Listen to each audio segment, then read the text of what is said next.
How's it going, my friends? I am about to go live with my friend Kyle, and today we're going to be talking about the power of personal branding.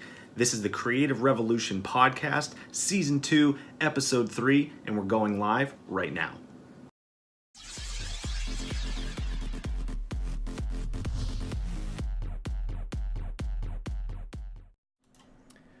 Hello, my friends. It is Ryan Rhoades. I am the founder and creative director at Reformation Designs, and you are listening to the Creative Revolution Podcast. Today, I am here with my friend Kyle Bowe, and we are talking all about the power of personal branding.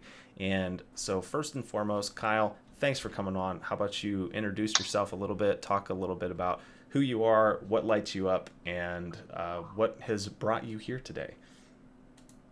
What's up, everyone? So I'm Kyle. I am a blogger and life coach. My goal is to help people live more meaningful, purpose-driven lives.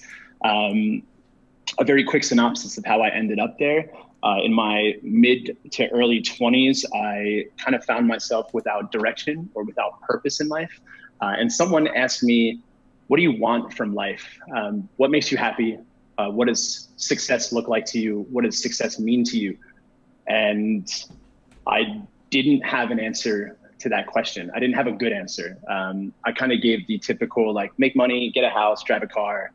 And then I realized that that wasn't necessarily what I wanted out of life. Like, that wasn't, the impact that I wanted to have in the world. And so I kind of went on this soul journey, selling my things, traveling through a backpack, and really just trying to figure out what it was that I wanted to do in life. And ultimately realized that I wanted to, reach other people and share this message of, hey, life is kind of short, and life is also what you make of it. And you really need to make the decision to live a more meaningful life. And then, whatever that meaning is entirely up to you. And so I wanted to share a little bit about my journey. And along with the help of Ryan, that's kind of how I ended up, right here having this conversation. Awesome. Well, thank you for sharing that and coming on here. So for those of you who don't know, well, first of all, Mary B is watching, Brent is watching, Nicole is watching, Dane Shepard is watching. Hello, everybody. So if you guys are seeing this, feel free to share it and invite some folks. For some reason, my ability to invite people on Facebook is not showing up on my end here. So I am usually able to invite people to watch, but anyway, that's kind of a technical thing that we can figure out another time. But basically, I met Kyle through a creative mastermind group that I'm in called the Creators Portal. And so he had come to me about, what was that, about 6 or 8 months ago? Yeah, man, it feels like a lifetime ago. But I think we originally spoke in February of last year. And that was when I was like, hey, dude, I have no idea what I want to do. I just know that I want to help people. And you were like, okay. And then we really kicked off the actual branding in about March, April of last year. Okay. So yeah, Kyle had come to me and basically said, I really want to take my personal brand seriously. I want to, create a logo for myself that is representative of who I am and something that I'm going to be proud of, something that I can put on business cards and my website and social media and all of that stuff. And so that's a little bit about what we're going to be talking about today. And so I have a handful of questions here. Usually with this podcast, we usually go for about an hour or so. So if any of you at any point have any questions, feel free to let me know in the comments, and I will see them there, and we will get to those as soon as we're able to. And Brent, I know that you're watching too. If for some reason it seems like I'm not responding, feel free to send me a text message because I'm having some weird technical issues with Facebook here. So anyway, so let's just dive right in here, Kyle. So how about, can you talk a little bit about your initial understanding of logos and branding and, maybe the difference between the two of those, and then how that has evolved over time since we started chatting and that kind of thing? Sure. So when we first spoke, I remember thinking, hey, I need a website. Like, I came to you and I was like, I don't know exactly what I want to do, right? This was our initial conversation in February. I said, I need a website. I don't know what I want on it, but I know that's what I need. That's what I need to start a business. It's like, that's how I'm going to show up in the world. And you were like, okay, cool. So what's your message? Like, what do you want to say to people? And then the other question was like, well, what are you? What's your business? What's your product? What's your Yeah, like service? what are you selling? Right. And so I didn't have a good answer for any of that. And I was like, no, I need a little image that I can slap on stuff, turn my name into a pretty little logo, and give me a website. And you were like, no, man, you need a brand, right? And so that for me was kind of my first introduction into the difference between what a logo is and what a brand is, right? A logo is a part of a brand. A logo is not a brand. And so for me, the logo is just an image that is representative of your brand, right? That's something that people can see and quickly go, okay, cool, that's who that is, or that's what company that is, right? We think of logos like Nike or Coca-Cola, right? And they're synonymous, they're kind of everywhere. And they're really powerful imagery that kind of conjure up what those brands are about, but they're not the brand. And so for me, when you started to ask me questions like, well, what do you want to do? What do you want to say to people? Who's your target audience? Who are you trying to reach? What would you say to yourself when you were 18? These were all things that were, kind of separate and apart from the logo, and that really make up the brand and really make up who I am. And diving into that story of who I am and how I want to show up in the world and what message I have for people was sort of my first introduction into the differences between a logo and a brand. That's awesome. So how, I guess to expand on that a little bit, I know for me over the years, like we started our business officially in, it was June 1st, 2011 is whenever I actually like went on my Secretary of State's website and like registered my business and went and got a business bank account. And I was like, okay, I'm ready to go. And it was very, very shortly after that I realized I had no idea what on earth I was doing. um, Yeah, and it's like still don't. I knew how to, and it was the first time that I really started realizing that there's a big difference between knowing how to do the technical work of your business and knowing how to run a business selling that technical work. So in my case, I knew how to make websites. I knew how to design graphics and book covers and all this other stuff and business cards and whatever. And I've been freelancing, without having like an official business name or something like that for a long time. But I kind of had that same moment where I was like, oh, I just need a website. I just need a quick graphic that I can throw together. So I made some graphic. I came up with the business name and whatever, and it was something that I was like, I wasn't super happy with, but it was kind of like good enough to get me started. And I kind of kept that for a number of years. But it was one of those things where like every time I would see it, I would have that feeling like, man, I would have no desire to like put this logo on like a piece of clothing or it's like even on business cards and stuff. Like I wasn't super proud of it. And I realized over the years, after doing different iterations of my logo, that it was holding me back from really leaning into and owning it in such a way that I was actually proud of it. So can you talk a little bit about that? I mean, does that resonate at all with you? Yeah, totally. And I think that was why, for me, it was really important to invest in the branding, because I wanted it to be something that I was proud of. And especially when you're doing something like building a personal brand, I really feel like it's akin to building a personal identity. And so you want to be proud of yourself, right? And so if your personal brand is how you're going to be represented in the public, you want to be proud of that brand because you want to feel good with yourself and you want to feel proud in yourself and you want to feel confident. And so, yeah, man, that was when I first started doing it. I was like, all right, let me just scrap something together. I can go on one of these websites and get one done for $5 or get one done super cheap. And I was like, wait a minute, like if I'm just trying to scrape by, like if I'm just trying to do this as cheaply as possible, like what does that say about myself? And what does that say about how, like, whether or not I believe in myself or how I see myself or how I value myself, right? If I think that I'm worth just getting the cheapest logo possible, is that really what I think of myself and my work? And so that for me was like, all of a sudden I recognized that I needed to step up and make this investment into, my branding, because I really saw it as an investment in myself, and a commitment to my own growth and my own value and my own work. And so that was sort of the first time, sort of how that kind of showed up in my life. And yeah, I mean, that definitely resonates then.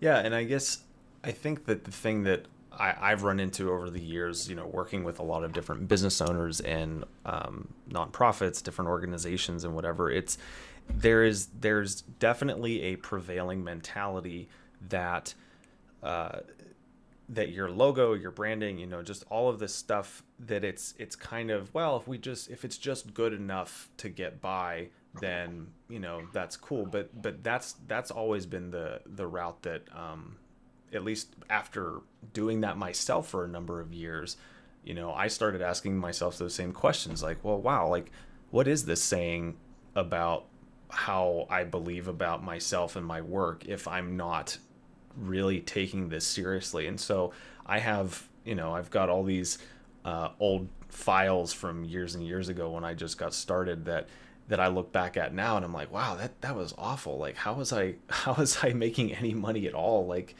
promoting myself as a designer or whatever, because I just kind of slapped something together so that, it was kind of just good enough. And obviously there's there's always like an evolution. There's always growth that happens, as you kind of develop your business and your brand and your organization, your messaging, whatever. But for me, it got to a point where I started actually, doing tangible research into the psychology of branding and colors and, different things. And it's like, oh, wow, there really is a science to a lot of this. Like, certain colors will evoke certain emotions in people, and you can be very intentional with that stuff. And unfortunately, whenever you're just getting started out in the design world or in business or whatever, people just don't think about that kind of thing. And so I appreciate your sharing all of that. Yeah, and to that point, Yeah. I think it's definitely important. In the entrepreneurial world, there's this notion of MVP, which is like minimum viable product, and you want to get things out because you want to start getting feedback on them. So it's definitely not to say like, hey, you need to sit back and wait until Oh things are yeah. perfect. But it is a matter of like just waiting and sitting till you're like at least proud enough to begin testing that thing, right? Because I understand that it's important to get things out there, but there's a difference again between getting something out there that is good enough to be out there versus like, let me just rush to get it out there. Yeah. I think it's important to kind of note that difference. Oh yeah, absolutely. And so, for anyone who's listening, don't misunderstand that if you're just getting started, you're still trying to figure things out, and you're kind of in that startup mode. I'm not saying like go out and drop 10 grand on this, colossal branding project or something if you don't actually know that you're going to be sticking it out. Like, this is, whenever you get to a point in your business or with whatever it is that you're doing, where you really know, like, this is what I'm born to do. This is what I'm here for. This is what really lights me up. That's when I really recommend people start taking this kind of stuff more seriously, because there's inevitably, when you're in any kind of startup mode or you're doing any kind of creative project, there's these moments of like serious self-doubt and serious, like, wow, what am I doing? Like, the whole imposter syndrome thing is very real. So can you kind of talk about that a little bit, and like how, because I know that at least for me over the years, working with a number of different clients, I run into this a lot where, when I go into a branding project with somebody, I build into my pricing the fact that I know that most people think that, oh, you're just going to like throw some graphics together and we'll be done. And it's like, it doesn't usually work like that. It usually, there's these periods of intense, like, wow, what am I doing? Like, how am I going to actually make this happen? Like, am I crazy? Like, can you talk about like how that was for you and how you overcame it? Uh, yeah, totally, man. That just brings me back to like, it was really this summer. There were days where I lost sleep. Like, I remember there were certain nights where I didn't get any sleep at all, because it was like I would lay down and then all of a sudden it would be like staring at the ceiling, and it's like, who am I? And it's like you start to think about that. And I definitely thought that branding was going to be this super easy thing. I made that mistake that I was like, okay, cool. he'll build a logo, he'll get some colors, I'll get some fonts, I'll get a tagline. It'll be done. It'll be easy. But it really is this deep process of kind of soul searching and figuring out what it is that you want to say and who you are. So that was something that for me, yeah, like I said, I lost sleep certain nights, just, turning that over in my mind. But I also think that process was really important, because one, it really allowed me to firmly ground into the things that I wanted to say and find the things that were important to me. My values and, my beliefs and what I wanted to communicate to people. But that process also showed me that I was committed, because it's like, there were days where I would just go to a coffee shop or go to my office and sit there and work, and nothing would come of it that anybody else would see. And so those days can be really frustrating, but again, it really gave me the belief in myself that this was something that I was going to figure out no matter what it took, because it was like, I would just sit there. And if I was just frustrated for 6 hours a day trying to figure something out, I was going to be frustrated for 6 hours a day trying to figure that out. And that was really something that, again, that whole process really is what showed me that I was committed and what gave me the belief that I could be doing something like this. And as for imposter syndrome, man, I feel like that almost never goes away, right? I feel like every time, at least if you're pushing yourself, then it's like, if you're pushing yourself to new heights every single time, it's like, is now the time that people finally find out? Right. Is this the time when when someone's going to ask me a question and I'm going to actually realize that I don't know anything about what I'm talking about? And that's like, man, I've been a teacher, I've been a university professor for 5 years. And then all of a sudden it's like, once I shift domains, I'm like, wait, am I even qualified to talk about this stuff? Like, should anybody be listening to me? And I feel like everybody that I talk to kind of goes through that same process. And it's almost like no matter what, it still happens. So I think that's just kind of the funny thing. And I'm just learning to kind of fall in love with it and kind of almost have to, laugh at myself. You kind of have to dance with it. Yeah, that's a good way of putting it. Yeah, Stephen Pressfield has an excellent series of books. But one of his best is it's called The War of Art. Have you read that one? It's one of the ones that I've started but haven't finished. I'm familiar with it though. So yeah, he talks a lot in that about what he calls resistance and how, anytime you start leaning into something that's, some kind of creative project or something that's actually important to you, that you will meet with that resistance, that, whether it's this dealing with the imposter syndrome, asking yourself, who am I to be doing this, that kind of thing. Like, honestly, I've written, designed, and published 2 books. I'm working on my 3rd. I've done these podcasts, I've done all this different stuff. My work has been seen by, honestly, probably hundreds of thousands of people around the world, and I still deal with it.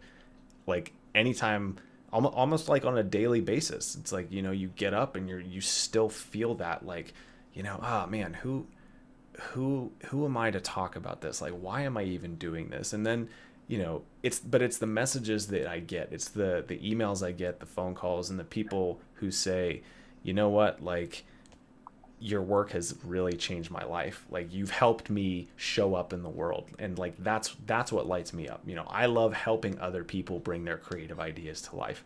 And so branding and logo design, like, that's one way that I do that. But for me, that resistance, it is very real. And, anytime you're wrestling with, like you said, going to new heights, and I kind of look at it like, almost like the image that comes to mind is like a high dive, and like there's different heights of diving boards. And it's like, once you get the 30-foot board, it's like, okay, well, can I do the 50-foot? Can I do the 75-foot? And I don't know anything about diving, but that's the image that comes to my mind. So I don't know if people are actually diving from that height or not. Yeah, neither do I, but I get what you're saying. And I think a healthy dose of skepticism is good. Like, yeah.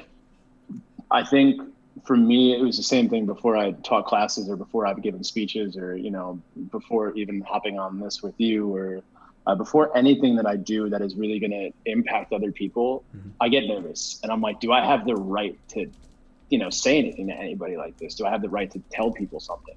Right. And I think that that's good, actually. I feel like questioning, humble, for sure. Yeah. Yeah, and I remember Amy Poehler actually said that, where it's like she gets nervous before every presentation, and she said other comedians do that as well. And when they stop getting nervous, they know it's no longer, or they know they should no longer be doing it because they've lost sort of that like that drive, right? Because a lot of times that nervousness is like you wanted to do a good job as well.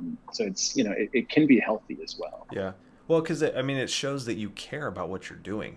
It shows that you care enough that you're wondering, is this, you know, the way that I show up doing this thing, like, is that going to be my best self? And you know better than anybody if it's not. And so that's I think where that anxiety comes in, because it's like if you're not like, it's almost like people who are, you know, professional athletes or something. It's like they know if they're not hitting the gym. They know if they're not doing their reps. They know if they're not eating right. Most people on the outside, if they see them show up, for the most part, they're not going to know if they're not doing that stuff. But it's, if you're not putting in that daily practice, you know, you're the one that you're competing against at the end of the day. Totally. Well, it's like, why are you doing it at that point, right? Like for me, part of doing, the work, whatever it is committing to the process. And so if you're not doing your own process and you're trying to make it look like you are, well, then you're not going to, really feel like you're in integrity with yourself. So it's important, even if it's just for you, to show up and be doing it, because you really got to love that whole process, whatever that is for you, or the practice. Yeah, absolutely. And I know, Mary, I'm not sure if you're still on, but Mary has been a musician for a long time, and so I know that for any kind of creative process. And I know Brent, he's probably on. He's an illustrator, and he's drawing every day, every single day. And that's when it comes to building any kind of creative project or business or whatever, it's not something where you ever really feel like you arrive. And like you said, I think that if you do start talking and acting like you have arrived, that's where you are probably in danger of actually, having some stuff go down that you're not happy about, because then you kind of get arrogant about it, and that's what comes through, instead of you actually just showing up and doing the work. So do you have any thoughts on that? Or yeah, well, it's like about striking a balance, right? Because you don't always want to be like super nervous about where you're at, but you also, you want to have, like, again, like I said, a healthy dose of skepticism, or some self-doubt, because I think that's what keeps you driving. And yeah, I feel like if you get to a place where you're like, all right, this is it, I've arrived, then it's like, for me, it's almost like, well, what next? You know what I mean? Like, I don't think I ever want to get to that place where I'm like, this is it, Mm-hmm. I feel like you actually have to kind of start from there. Right. Because if where you're trying to arrive is like maybe success or happiness or whatever it is, I feel like you actually need to like start from that place.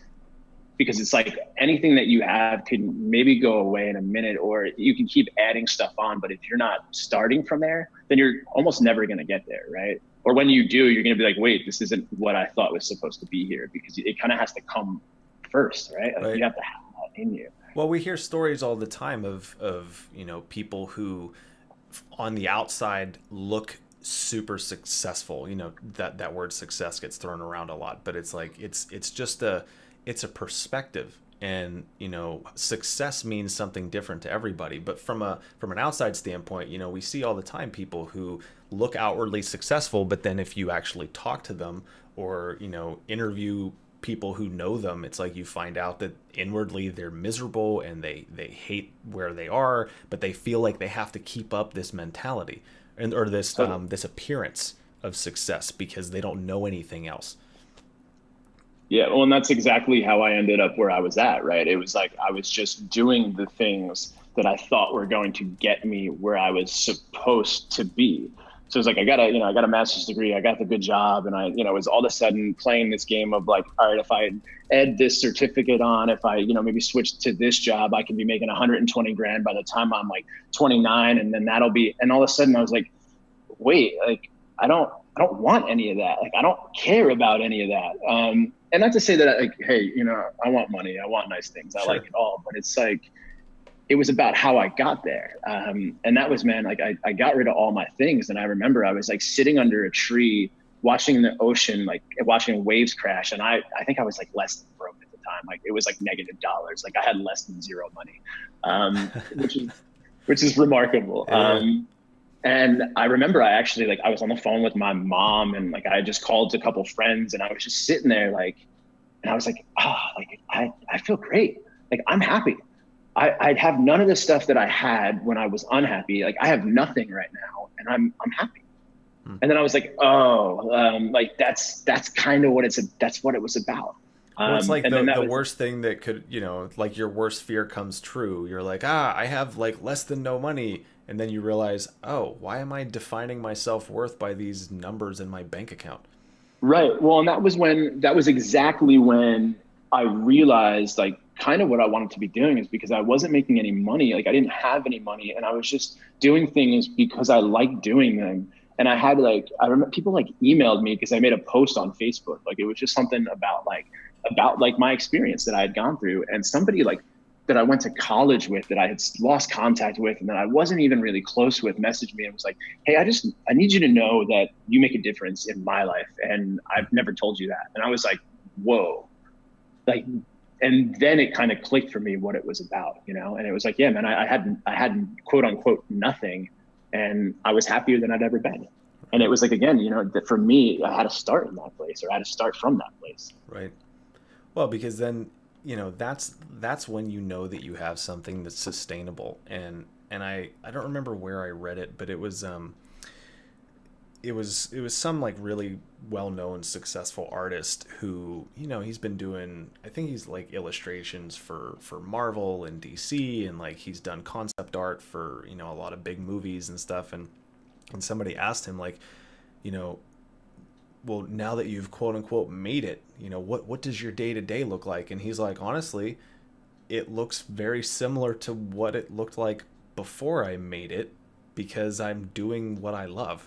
Like it's just, now I have more money to like, hire people to, do my accounting and things like that. And I can buy nicer things. But as it pertains to like my day to day, it's pretty much the same. There's some additional benefits of having, more finances, obviously.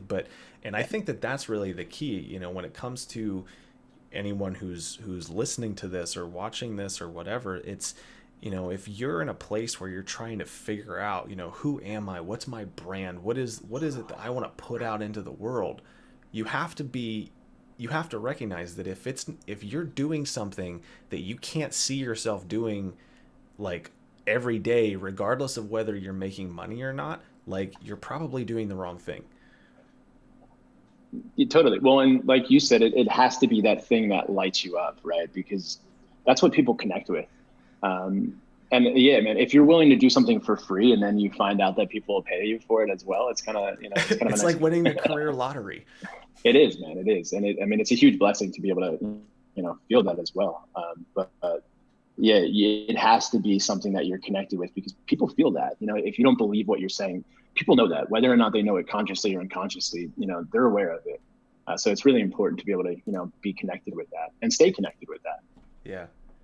Mary B just said, yeah, totally. When I quote, make it, my days will look super similar to my days now. Ha, just with nicer face cream. Yeah, totally. And that's really, it's something where you hear it's like a buzzword now, or like a buzz phrase where it's like, oh, do what you love, pursue your passion and whatever. It's like, if you actually look at the meaning of the word passion, it actually can be defined as suffering.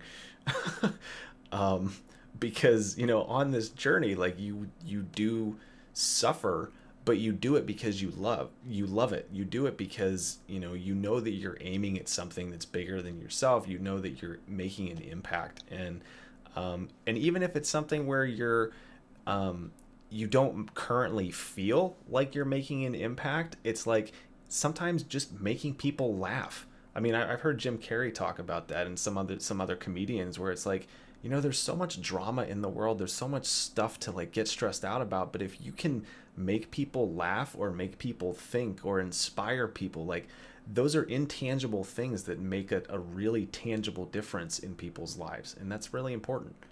Yeah. So it's like to go back to the notion of suffering, it's challenges in your life are inevitable. You know, like you're going to face challenges, and you know, suffering is a strong word, but you're going to experience it at some point. Mm-hmm. So it's, why not make an active choice and and face the things that you're willing to suffer for, right? The things that you're willing to go through those challenges for, because if challenges are inevitable, why not do your best to experience the ones for the things that you want to, right? If you want what's on the other side of that challenge, well, you're going to be more committed to going through it. And yeah, man, on the idea of like doing little things, it's like, sometimes I feel like it's really easy to get, you know, focused on this big picture. Like I need to change the world and fix everything. So like, I try to ask people like, hey, if you could make one person smile, or if your work, whatever you do in the world, whether it's Mary making music or you doing branding, you know, your work, if it makes a difference in one person's life, isn't that enough? Like, what more do we need? So if you can go about your day to day like that and just say, hey, you know, I made somebody smile today, like that day's a win. You know, that's a pretty big day, because you don't know what that person was going through, and you don't know how you're going to like impact other people through that person, right? So it's, sometimes it's like, it's just maybe focus on the smaller things a little bit. Yeah, I mean, and I think especially with how hyper connected everybody is now with social media, with the way the internet is, like, you know, you have to build internal mental filters to be able to filter out the stuff that's not important. And the unfortunate thing, especially with the way the news media is, it doesn't matter what side of the political spectrum or how, you know, where you find yourself on any of that. Those, a lot of the media companies nowadays, like, they make money through ads and through keeping people's attention. And so, Yeah. you know, you have to make the decision on what's actually going to be important. You have to be the one where you have to do that internal work and ask yourself, you know, what's really important to me? What are my priorities? What are the priorities for my family? And you're never going to find somebody who's on their deathbed who's going to say, man, you know what? I just wish I would have watched the news more. Yeah. I wish I spent less time with the people that I love. Like, Right. right? Things people don't say on their deathbed. Yeah, I mean, man, that'd be a good book. That's a really great book idea.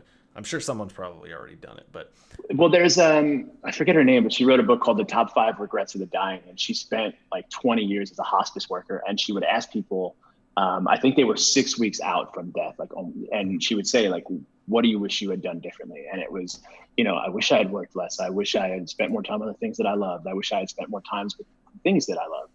right. Um, And that's and consistent. Like, it doesn't matter what your totally, religion, your political affiliation, it doesn't matter your nope. age, it doesn't matter your race, where you're born. Like, that's consistent across the board.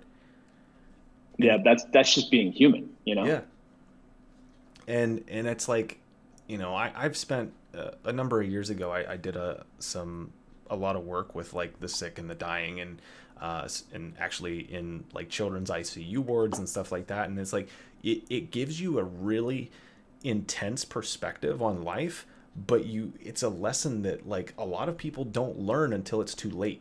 And you know, that is one of the good things about the internet, is that you can learn and glean wisdom from people who are, you know, who have been there, done that. And I mean, if there's anything that I can recommend to people, uh, it's to really start asking yourself those questions, like, you know, what's actually important to me, and what are the things that I can control? Like, what are the things that I can actually affect? Because there's a myriad of things that I can't control. And the interesting thing about a lot of like the fear-based news and the information that we get blasted at us from every direction lately is, so much of it is stuff that I have zero control over, and it's stuff Oh that's yeah, already happened. So it's like, you literally can't do anything except maybe complain about it on the internet or call a congressperson or something, which is fine. Like, there's nothing wrong with that. But as it pertains to building those mental filters, like, that in and of itself is a daily mental practice where you have to remind yourself, you know, what am I building today? What am I creating today? You know, who am I going to inspire? Who am I going to touch? Who am I going to impact? And how am I going to show up? Because at least for me, like, if I don't consciously ask myself that stuff, I can spend and waste insane amounts of time, just like you said, getting caught on the macro, getting caught on like the really big, you know, change the world kind of stuff, instead of how can I focus on making one person smile today? How can I focus on helping one person make their ideas a reality today? So anyway, I know this is kind of existential, but we can. I think that happens when I talk a lot. I end up diving into those things. No, I do too. I think it's part of my brand. Yeah, but it Yeah, is. So for sure. so let's actually let's kind of move on. That's a good segue into the next question that I had for you. So what are some of the biggest lessons that you feel like you've learned so far, both positive and negative? No, I know that's not a small question, but No, it's a tiny question. One of my biggest lessons has been the difference between spending and investment. And I think that comes down to this notion of, an abundance mindset versus, a scarcity mindset. Because for me, again, going back to this notion of a logo, I viewed a logo as spending and a brand as an investment, right? So for a logo, it was like, I got to spend as little as I can versus like, no, I need to invest in this. And making that shift for me was really, really important. And it was a really positive step because that was the thing that I was like, oh, wait a minute. If this is a business, this is something I need to take seriously. So that was a huge lesson for me. Another one that was very, very like deeply personal was that I read this, whether it was an article or a book, and it said something like the things that come easy to people, they often have like a hard time recognizing that there's value in it. And so that was something that, and again, that goes back to this notion of even valuing myself was like, wait a minute, there's things that come really easy to me, but that make a huge difference in other people's lives. And so it was like, sometimes it can be difficult for us to value the things that just come naturally. And that was something that, for me, I'm just a very positive, very resilient person. And, I just tend to be very upbeat and, I try to be happy and I try to make other people happy all the time. And, I never would have thought that would have been something that was like marketable, or that, really recognizing that there was, a skill set underneath that because it was just something that I just kind of had. And so I think valuing that and really developing, value for myself as a person, and then, building the brand around that. I think one of the biggest mistakes that I've made from a strictly like business standpoint is not really having anything at the bottom. So like doing, Instagram posts and doing guest blog posts, but like not really having anywhere to send people. So it's like you can attract all this attention up here, but then, you write this notion of a funnel. It's like, well, where are you sending people? And I so like basically not having a clear call to action. Totally. Yeah. And that's something that, even now I'm still developing, but like for a very long time, I had absolutely nothing. And it was like, people would be like, oh, where can I find out more? And I'd be like, I'll get back to you on that. And it's, like you said, it's very hard to hold people's attention. So it's something that you need to be constantly doing that. And then I think the other thing is waiting for people's permission, like just waiting for permission to come from somewhere else instead of being like, no, I'm going to do this and I'm going to do it how I want. And it's going to be, it's going to be my thing and I'm going to own it. And really like waiting for that thing to be perfect. Right. And letting perfect get in the way of the good and letting perfect get in the way of the done. Right. So there's things that I've sat on for a very long time that are probably pretty good, exactly as they are. But I'm like, oh no, I need to edit this. I need to change this. I need to tweak this. It needs better graphics or this or that or whatever. Or, I need to have Elon Musk autograph it or, just ridiculous, ridiculous excuses or reasons for why I can't put something out there. And, those excuses are infinite. And so, and that goes back to Stephen Pressfield's notion of resistance, but being able to combat that and just embracing imperfection and saying like, it's never going to be perfect. And that's okay.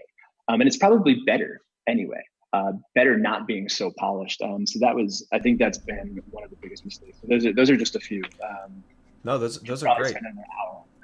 That's great. And, just to expand a little bit on the, it's never going to be perfect concept. I think for me, one of the most helpful practical things that I've adopted probably over the last, 3.5 or 4 years, was looking at every aspect of my business and my life, like it's always in development, very similar to software development. So for those who don't know, when you're doing software development,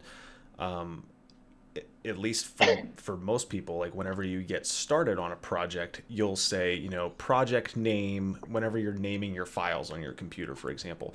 This is how I save all of my files now, where I'll be like, project name hyphen date hyphen version 0.1.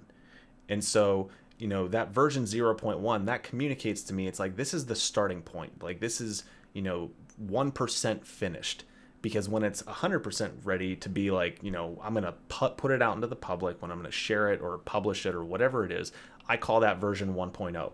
So then, even with that, if I find like a typo in a book that I've published or something like that, I can update that file, and in the new file, I name that, version 1.1. So it's always in development, and it kind of reduced that pressure on me to be perfect, because it's like, oh, this is this is something that I can constantly update if I need to. I can always go back, and it also prevents all of your file folders from saying, final version, all caps, really final, that kind of thing. So, coming up with those kind of little systems and those little tricks to remind myself that, every video I produce, every book I write, every blog post I put out, every graphic I make, every logo I make, all of those things, I have that system, and I use that system as a way to remind myself, hey, it doesn't have to be perfect. And sometimes, even if it's just 90% done, like, launch it, publish it, get some feedback, see how people react and resonate to it. And Brent said, oftentimes you'll find others resonating with items you thought were imperfect. You just never know how people will react to the things that you create.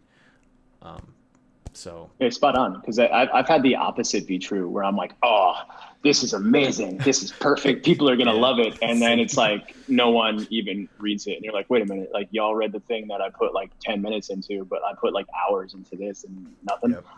Yep. And so, Brent's spot on with that. Yeah.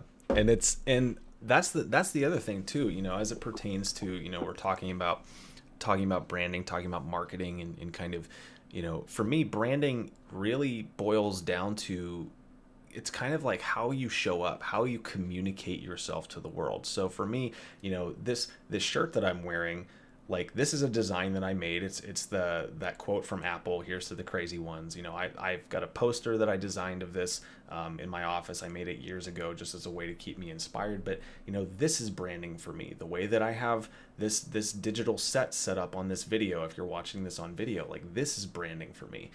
Kyle's logo right underneath him that we made for him, like, that's branding. It's like all of it.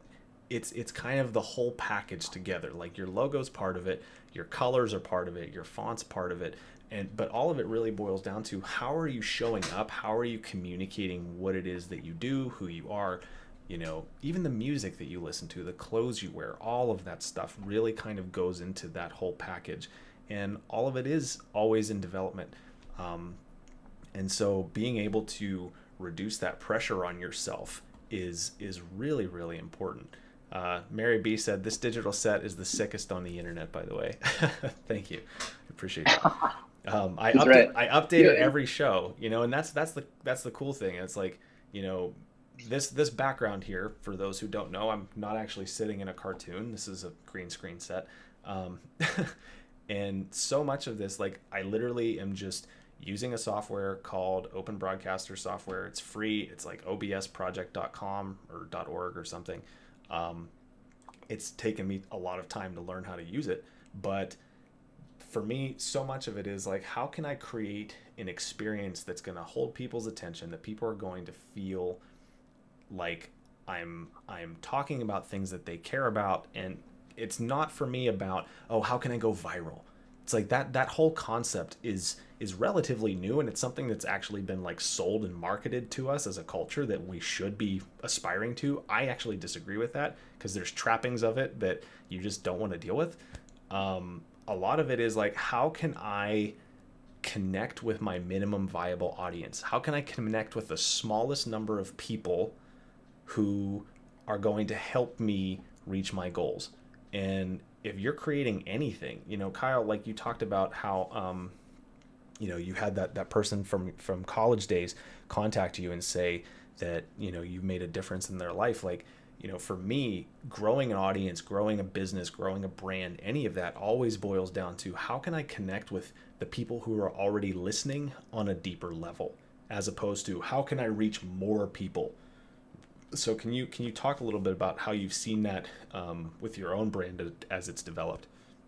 Totally. I mean, for a little bit there in kind of the middle of, so let's say March to now, for a few months in the middle, I was like, all right, well, what's the quickest way that I can reach people? What SEO can I use? How can I hack this? What titles, what posts should I be writing? And all of a sudden I noticed that I wasn't writing at all. And, that's one of my primary modes of communication is writing, blogging, and that's kind of where everything else comes from. And I was so focused on what was going to reach a larger audience and how I could do that I wasn't even excited anymore, because it was like I wasn't concerned about well, what do I want to say? And recognizing that the people that have tuned in already like what I have to say, so I should probably just do more of that. And then the other thing is, if you're constantly concerned with trying to reach more and more and more people, in some way you're not really grateful for the people that you already have and the people that have been there from the very beginning, or the just the people that are there currently and the ones that are supporting you. So if it's like, all right, well, I need to reach 5 more people, it's like, well, what about the 5 that you have? Like maybe be concerned with with their presence and be grateful for them, rather than being like, all right, cool, they're there, but I need 5 more. And not that it's a bad thing to want to reach more people, but I think one of the ways that you're going to reach more people is by paying attention to the people you have, because people are going to notice that and kind of be like, oh, what's happening over there? I want to go check that out. Like, it seems like there's something kind of cool, kind of fun over there. People are starting to pay attention. I'm going to go check it out too. And it happens a bit more naturally, rather than trying to hack it or trying to go viral. It's like, and that's not sustainable. And for me personally, that's not true to who I am. I was sitting in coffee shops writing and talking about ideas, without anybody paying attention. So if I was just worried about trying to reach new people, it's like, well, that's not who I am. And that wasn't why I started. And that isn't why I love what I do. Yeah, and it really boils down to kind of like how you said before too, that it comes through if you're trying really hard to get more followers, or be an influencer, or whatever that means. Like I think with what's his name, Prince EA, I don't know how to say his last name. Prince EA is what I call him. He has a great video where he was talking with a group of people about the whole concept of being an influencer. It's like, if you're telling yourself that you want to be an influencer, that you want millions of followers and whatever, at the end of the day, it's not that you actually, at least for the most part, unless you're kind of a narcissist or something, like, you probably don't want all of those people following you. What you really want is like the freedom to be able to do what you want financially, and travel, and meet new people, have new experiences, and that's fine. But it's this idea of like, I want to be an influencer. And he said, like, what are you trying to influence people to do, and why?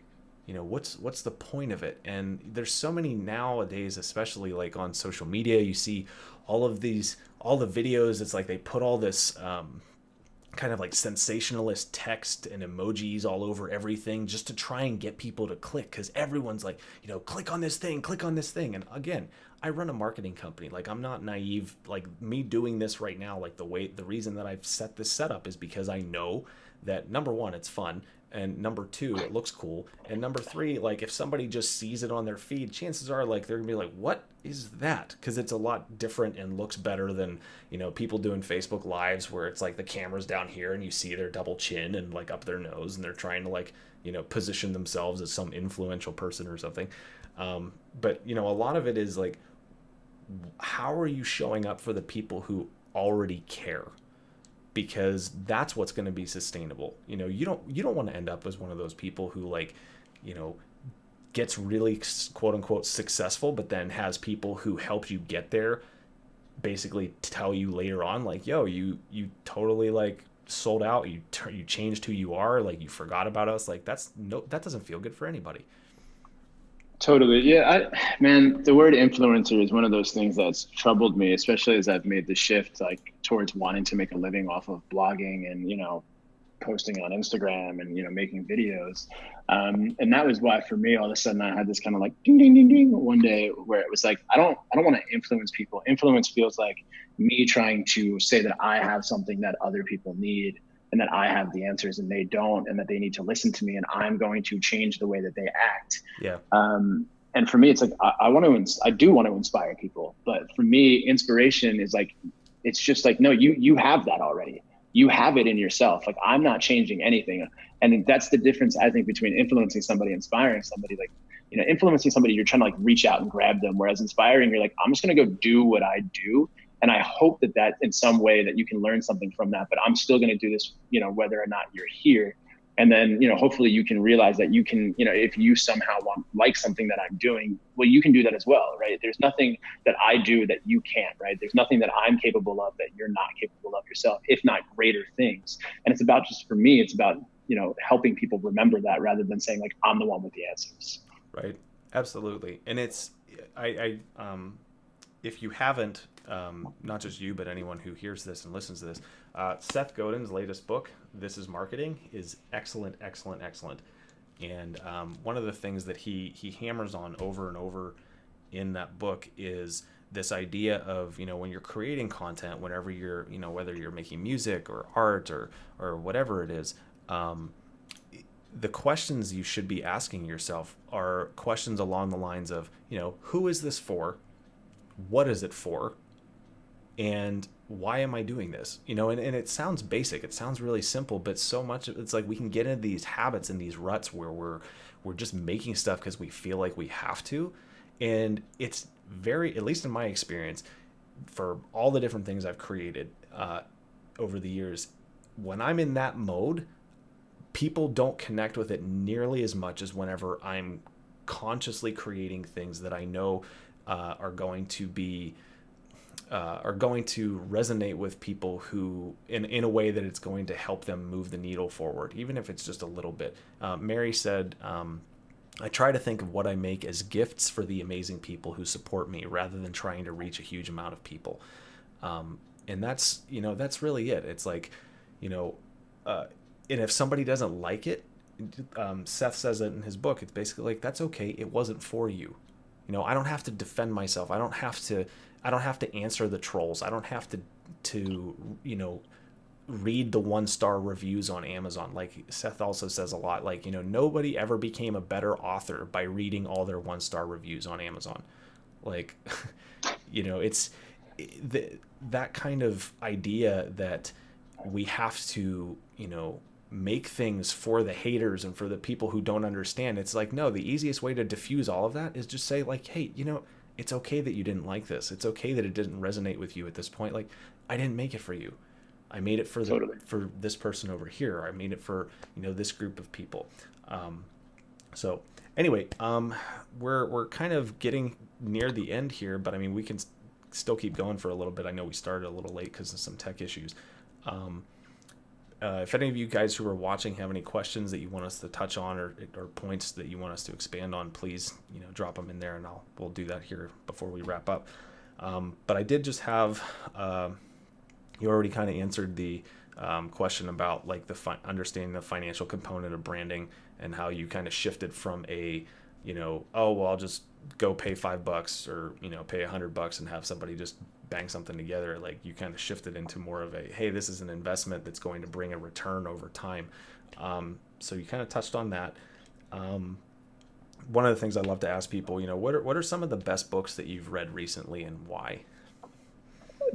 I actually put together a blog post on this, so people can find that at my website. Okay. I'll plug that there because there's so many. But if you had to pick 3 that like you would say that if you could like give 3 books to every person, which 3 books would those be? I would give these 3. So one would be Man's Search for Meaning by Viktor Frankl. Yeah. Number 2 would actually be a young adult novel that I read a long time ago called Frindle. I don't know if anybody remembers that's listening, but it was a Frindle. It is like a children's book. It is for like 12-year-olds. Sure. But the idea is that these kids didn't like why they didn't understand why a pen was called a pen. They said, and you know, their teacher said, well, that's because that's just how it is. Mm-hmm. And they were like, well, we don't like it. And she was like, well, then I guess you can change it, right? And so they went out and they started calling them frindles, and they ended up, you know, by the end of the book, they get, you know, frindle in the dictionary to mean like pen. And I love that because it, you know, it taught me that it's like, you know, you don't have to take things as they are because that's the way they've been. You know, that's an answer that I hate, like more than anything is like, well, why do we do it this way? Well, because that's how it's been done. And it's like, and so that was, you know, that's what frindle's about. It's not this like crazy philosophical read. That's great though. And then number 3, I'm going to break the rule here that you just put on me, would either be the 4-Hour Workweek, which is more business driven by Tim Ferriss, or The Myth of Sisyphus by Albert Camus, which was like a huge mind blower for me.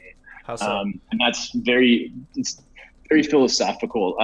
Camus talks about, he was an existentialist. He was kind of one of the darker existentialists who said that there's, you know, life is devoid of inherent meaning, meaning like you have to come up with that meaning for yourself, that life is meaningless without that.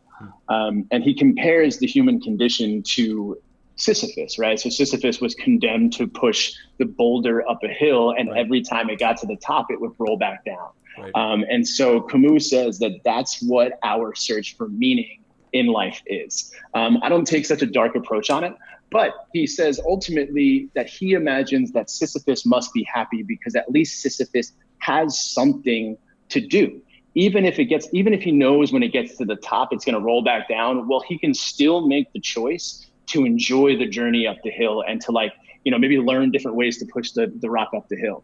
And so for me, it was like, all right, cool. Like no matter what, I can decide that this, like, what the quality of my life is. And so, you know, Camus can be kind of dark, but like, I take it as a more hopeful point where it's like, you know what, life can be a very positive thing if you decide to be, and no matter what happens, you can hold on to that. You know, even if you push the rock all the way up Everest and once you get to the top, it falls right back down.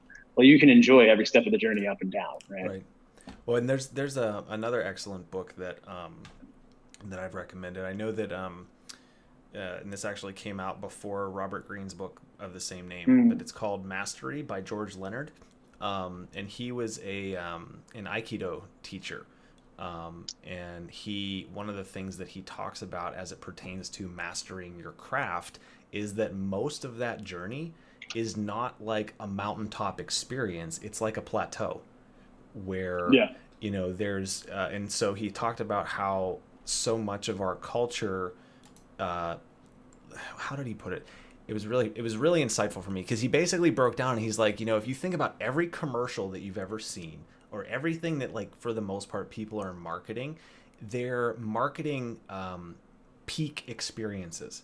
So, you know, everyone's like blowing out the candles, or they're kissing the bride, or they're proposing. It's like these little snapshot experiences that on the grand scheme of your life, honestly, there's not a whole lot of them. But we're constantly in pursuit of these peak mountaintop experiences, and it's actually very deceptive in a way, because if you're not at one of those experiences, you can, if you're not aware of it, like, you can feel like you're not enough. You can feel like you're never getting anywhere. So he contrasts that by saying, you know, real mastery is when you can find joy in the process, when you can find joy in those plateau experiences where it's like, yeah, you know, when you're climbing a mountain, you know, you're going to get to those points where you get a different view and you're able to see better. And, you know, there are those peak experiences, but to not live for them, but to instead live for, you know, the daily practice and finding joy in those moments, or in the case of what you were bringing up, you know, finding joy in, you know, the step-by-step pushing that boulder, because otherwise you're literally just going to spend so much time and energy chasing something that's just very fleeting. Totally. Well, it's recognizing that, you know, there's nothing, I guess, at the end there. And what you think is at the end is actually kind of there all along, right? Like, if you're trying to get to happiness, well, that's always right there, you know? Yeah. You have that. Yeah, I love that. I have to read that book.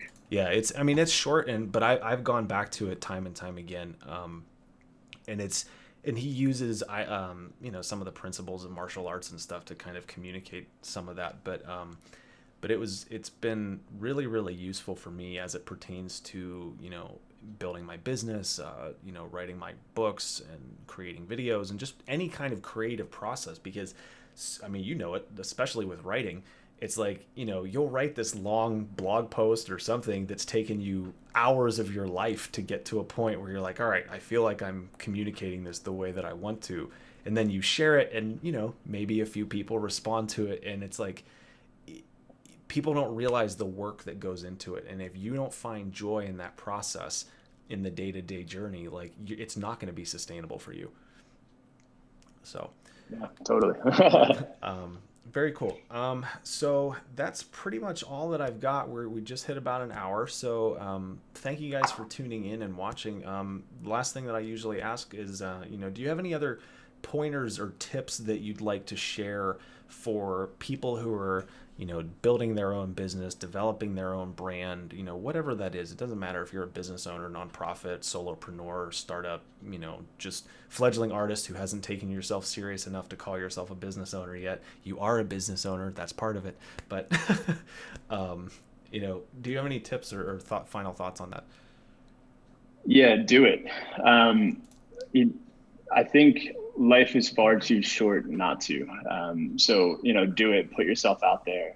And just like we've been saying, remember that it's about who you are and why you're doing it. And if you make it about that, just doing it for the sake of doing it and for loving that, then ultimately the things that you're afraid of, the judgment or, people not liking it, whatever, they don't matter anymore. So kind of forget about all that and reconnect to like why you do it in the first place, and then just go out and do it. Wayne Dyer says, don't die with your music still inside of you. And, whether that's, whether your music, quote unquote, is, branding or, designing or writing, it's, don't die with it inside you, right? Put it out there. Right. Absolutely. And Nicole mentioned, I wish the plateaus didn't coincide with a lack of finances coming in. Yeah, totally get that. I've been there many different times in this journey. Do you have any thoughts on that, on how you've kind of overcome some of that stuff? Man, like I said, when I started on this, there was negative money, and you were even right there with me when it was like all of a sudden money dried up, and that was frustrating and scary and terrifying. And I was like, this is dumb. Why'd I start this? I shouldn't have done this. And the second that I kind of got back into this space of like, wait, this isn't why I started it. I didn't do it for the money anyway. And granted, right, we need to pay bills, so sure, it's understandable to care about it. But once I kind of said, all right, if money wasn't a thing, what would I be doing right now? And I was like, oh, okay, cool. I've forgotten that. I've become so focused on business that I'm not doing the things that I love. I'm just a business person, it's intelligent to be a business person, especially, as a creator now. But, if you forget why you do it, I think coming back to that. And then of course, right, looking for passive income streams. That's kind of the dream. It's setting up those passive income streams so that you can have those coming in. And that's so here's a question. Do you actually know anyone who has like legitimately passive income streams?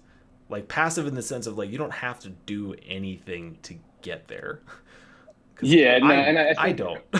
No, it should. The idea of that being like the full blown thing is like, you have to do something to get there, right?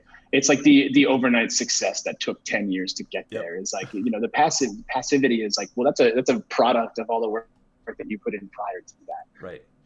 And so, yeah, I mean, truly passive, no, not at all. I don't think anybody has that. That for me has been how I've, Nicole, if you're still watching, that for me is how I get through those dips. Another excellent book on that topic is called The Dip by Seth Godin. It's really short. You can literally read it in like probably an hour. But it's one of those books that like you don't want to read in an hour. It's the kind where you want to like go through and like read a chapter and then meditate on it and then like go take action. But the thing that really helps me get through those financial dips, like if I'm looking for clients or trying to figure out like how I'm going to pay the rent, because I've been doing this stuff for full time since 2011 at least, and so there's definitely been times where I'm like, I don't know how I'm paying my rent this month. I don't know how I'm putting food on the table this month. I don't know how I'm going to pay my cell phone bill. Sometimes that looks like calling the cell phone company and saying, hey, I have some clients that haven't been able to pay me. I'm self-employed. Like, can we put it on a payment plan? Can we put it off? And I've never had anyone say no. So a lot of it is kind of learning how to dance with that a little bit. And really, it does go back to what you said, Kyle. When I've gotten stressed out about money or lack of money or whatever, usually it's because I haven't been doing the work. I haven't been doing the work that ultimately actually makes me money. So for me, like this podcast, there's a lot of people who see this stuff. There's a lot of people who hear it, but it takes me the work of showing up and, doing it. And if I do it consistently, it's amazing what happens when I do my writing, when I do my content and do my podcast and all this other stuff. Like, I get more clients. And so usually for me, when I'm in a space of, looking for new clients or stuff like that, I have to remind myself, do the things that have worked in the past that have made you money. Don't look at what you don't have, because the more you do that, the more you meditate on it, the more stressed out and full of anxiety that you get. Sometimes it takes like literally like going for a walk, going out in nature, like clearing your head, and like you said, find somewhere calm and peaceful. Maybe you don't live in gorgeous Southern California like Kyle does. But go somewhere where you can take a journal and just jot down all the things that for yourself have made you money in the past, and then just go back and do more of those things. You might not get it tomorrow, you might not get it next week or next month, but you do know that if you keep it up, it'll be there. And so anyway, Mary said, I do know people with tons of passive income, but they're either born with money that's managed for them, or they had to do a lot of work in the beginning setting up those income streams. For musicians, they have to write the song first, but then it can become pretty passive, but it's hard and it's rare. Absolutely. Nicole said, wow, speak the truth. That consistency, ugh, some aspects are so simple. Yeah, and that's really, for me, it is, I've heard Seth Godin say it like this. I mean, he has I think the most popular blog on the internet. It's Seth's.blog. He has written a blog post every day for like over a decade. I mean, it might be going on 15, 20 years or something crazy. And people ask him all the time, it's like, how do you do this? And he's like, it's really easy. If you want to write a daily blog, you have to write every day. It's simple. Doesn't mean it's easy, but you have to build it into your schedule the same way that you do things like taking a shower and eating 3 meals a day and brushing your teeth. It's like, what's actually important to you? I mean, for you, what does that process look like for your writing or your content, Kyle? I need to read and write every day. If I'm not doing that, then inevitably my creation falls off. If I'm reading every day, then I'm writing every day, right? So those things are innately tied to me, and to my success and to my creativity. And I usually do those before I do anything else. That's it. And because it's like, there's a lot of things that are important to me, but those, that's almost like kind of like church for me, or whatever you want to call it, right? That's sure. My exercise. It's, my clarity. So I have to do that it's first. Like your meditation. Totally. And it's for me above all else. But yeah, really, really sitting down every morning, brewing my coffee, maybe brewing 2 or 3, 4 or 5 coffees. And then sitting down and doing some reading, and then doing some writing after that. And, and then getting the other work done that I have to get done. And, usually I try to come back to something that I've started earlier in the day. I try to end my writing with it, like feeling like, oh, I could keep going right now. That's when I stop. I think Hemingway because I don't want to get to, I think that's actually where I adopted that practice from. I don't like getting to a place where I'm like, oh, that's everything I have to say. Because then when I come back to it, I'm like, wait, I guess I'm done with that. So I kind of like to leave myself a cliffhanger, and then, revisit it either, the next day, or, later in the same day, or, following morning, or whatever it is. Yeah, absolutely. And that works across disciplines. It doesn't matter if it's music or art or whatever. It's like, if you stop the work at a point where that, like, and for me, a lot of times what I'll do is I'll just like leave the window open on my computer and then put the computer to sleep. So whenever I turn it back on, I'm like, oh, I can just pick up right where I left off. So then you don't have to deal with all that mental noise and resistance of like, oh, where was I at? What was I doing? Like, setting up your creative environment so that it's easy for you to like flip on a switch or hit a couple buttons and just go. Like, I would not be able to do what we're doing right now with this setup if I have 3 light poles set up in my office. I've got a green screen behind me that collapses, that I can literally just pull up, and then I literally have a remote right here that watch, I turn that off and the lights go off. Like, it's set up very intentionally so that it's easy for me to just pick up where I left off. And that it doesn't matter if you're a musician, an artist, a writer, an illustrator, or whatever. Like, setting up an environment to really facilitate that creativity is probably one of the biggest things that I recommend for anybody, so that you can really prioritize your creativity, because then that's when the muse shows up, or inspiration, or whatever you want to call it. It's like it's about being very intentional with your priorities. So if first thing you do when you wake up in the morning is check your phone, check your email, check in on all the other things that everybody else's agenda for you, instead of like waking up and like doing your thing, whether that's grabbing a cup of coffee and sitting down and writing or reading, that's basically my daily practice. It's like, I'll get up, I'll eat, I'll do some exercise, drink a big glass of water, make a cup of coffee, and then I'll sit down with a book that I'm working on or reading, and I'll do some daily journal. And I picked up that practice from Julia Cameron's book, The Artist's Way, which is an excellent read. So I'll do like a 3-page brain dump, where it's like, it's all the fear, all the nonsense, all the noise, to just kind of get that out of the way. And then I'll go into, whether I'm working on a book or a logo project or something for a client, like that's whenever I'll do that stuff. So. Yeah. And I think it's on the notion of setting up an environment. It's like, it's important to have that stuff. Like, whatever your idiosyncrasies are, have them. Because it's important to honor that, even if you have like, you have to do something crazy, or you have to have something by your desk, or a certain amount of pens, or your pencil sharpened a certain way. It's like, do that, do whatever that is. And then I also have like a, playlist that I listen to. Yeah. It's this notion of like flow triggers, things that are signals to my brain, that are like, hey, we're in this mode now. So, I have like 3 or 4 playlists that are the only ones that I listen to while I write. And I always go back to those. So yeah, it's important to have that, and whatever it is, honor that. Don't be afraid of that, Yeah, I mean, learning how to get yourself in that flow state where it doesn't take you an hour and a half of like self-loathing is super, super important for any artist. Yeah, I've optimized my self-loathing now. That, I feel like that could be a t-shirt. It's like, optimize your self-loathing. Yep. Is that the final message that we're going to leave with? Yeah, I mean, it could be. Yeah, hey.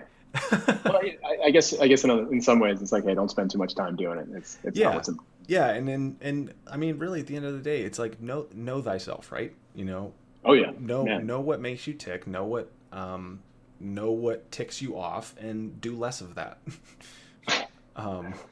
Do more of what lights you up. And none of this is rocket science. None of it is things that haven't been said by thousands of people throughout human history. But you have to find how to show up in the world the way that makes sense for you, and that is a lifelong process. It's not something that you're gonna just like fill out a survey, because it's like, even when I do a logo project for somebody or a client, like I will send them a survey that asks some deep questions to get them thinking, but I don't ever expect that the answers I get are going to be like their final answer forever. Like, it's always in development. So a lot of it really is about, for me, how can I help facilitate that transformation and that personal and professional development that goes into building a brand or a project or whatever it is, in a way that I know that person is going to shine. So anyway, I think that's about it. Carl John has just joined, and actually I will be interviewing Carl next week around 1:30 p.m. Pacific Standard Time. So that is an excellent timing, sir. I don't know if you're still on. Nailed it. That's really perfect. I literally have on my agenda here to make sure to promote the next week's episode. So perfect, Carl. So say hello if you're still here. Kyle, always a pleasure. Thank you so much for coming on here. This was a great conversation. I look forward to doing this again sometime soon. Do you have any other final thoughts before I kind of do my little spiel here? No, but I really appreciate it. It was an absolute blast, and yeah, I'm definitely looking forward to doing it again. Excellent. Okay, so for those of you who are watching or have watched or have listened, depending on how you're consuming this content, if you have any questions or comments or anything like that, certainly let me know. I will see those. Kyle, is there anything that you'd like people to know about, or like where to follow you, how to get in touch with you, that kind of thing? Totally, yeah. People can head to my website. It's kylebowe.com, KYLEBOWE.com. Yeah, if you're watching right now, you'll see it down there. You can subscribe to my email list on there. 2019 is going to be a pretty big year for me, so there's going to be a lot of content coming. You can also search my name on social media platforms and connect that way. Looking forward to it. So yeah, it's going to be a big year. So excellent. If you want to be along for the journey. Awesome. So very similar calls to action for me, guys. If you are ready to take your brand and your business seriously and you want to go forward with really updating your logo, go to logos.reformdesigns.biz and you can check out our branding packages there. We have different packages for different levels of people and whatever it is that you're wanting to do, different organizations. So you can reach out to me there and we can talk about what that could look like. Secondly, if you are interested in manifesting and monetizing your ideas, go to scienceofgettingrich.info and you will be able to learn more about my latest book. It's actually a republishing of a book that was done in I think 1910, and it is all about how to make your ideas happen and how to monetize them. And so I've added my own commentary all throughout it, and there's resources for business owners in the back and sections to take your own notes and all that fun stuff. So I personally believe that it's the best looking cover of all of the versions of this that you can get on Amazon, but I am biased because I made it. So beyond that, if you're interested in getting regular emails from me and my team, you can go to reformdesigns.biz/VIPs. The information, if you're watching this, is below. There's those little critters down there that my friend Brent has drawn.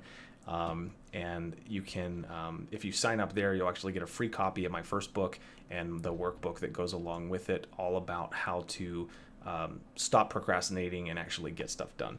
So that's about all that I have for today. So as always, everybody, and I just switched the screen to the wrong one.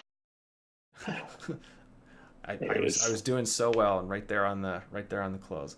All right. So as always, my friends, I'm Ryan Rhoades, founder and creative director at Reformation Designs, reformdesigns.biz, same website. This has been Kyle Bowe, and you've been watching the Creative Revolution podcast. Thanks for tuning in. Keep creating and inspiring on purpose. We'll see you next time. Cheers.